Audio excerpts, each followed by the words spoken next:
হাদির পাশে কালো মাস্ক, কালো জ্যাকেট পরে বসে আছে একজন। খেয়াল করে দেখুন তার হাতের ঘড়ি আকাশি রঙের।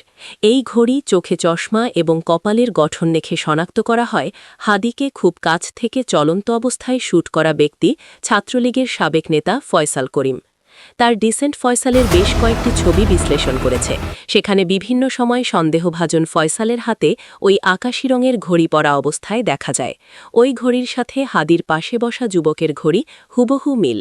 তবে আগের ছবিগুলোতে ফয়সালের চুল বেশ লম্বা, কিন্তু এই ছবিতে ছোট করে কাটা। অনেকে বলছেন ৫ আগস্টের পর বিভিন্নভাবে নিজের রূপ পরিবর্তনের চেষ্টা করে গেছেন। সবশেষ হাদিকে শ্যুট করার আগে মাস্ক পরেই চলাফেরা করতেন। তথ্য বলছে ২০২৪ সালের ৮ নভেম্বর দুটি বিদেশি পিস্তল, দুটি ম্যাগাজিন, ৫টি গুলি, ৩টি মুঠোফোন সহ সন্দেহভাজন শুটার সাবেক ছাত্রলীগ নেতা গ্রেপ্তার হয়েছিল। সেই সময় তার বিরুদ্ধে অস্ত্র আইনে মামলা হয়। চলতি বছরের ১৬ ফেব্রুয়ারি ৬ মাসের জন্য জামিন পান। এরপর নতুন করে আরও ১ বছরের জামিন মঞ্জুর করা হয়। সেখান থেকে বের হয়ে মূলত কিলিং মিশনে নামেন। এরই মধ্যে ডিএমপি হামলাকারীর দুটো ঝাপসা ছবি দিয়ে সন্ধান চেয়েছে ফেসবুকে। সেখানে অবশ্য কারো নাম উল্লেখ করা হয়নি।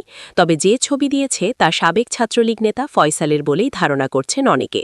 এর আগে হাদিকে হামলাকারী ইনক্লাব কালচারের সেন্টারেও যায়। সেই ভিডিওর সাথে ডিএমপির দেয়া ছবির মিল রয়েছে। জানা গেছে এই ফয়সাল রাজধানীর আদাবর থানা ছাত্রলীগের নেতা ছিলেন। ৫ আগস্টের আগের দিনও হাসিনা বিরোধী আন্দোলন দমনে নেতৃত্ব দিয়েছেন।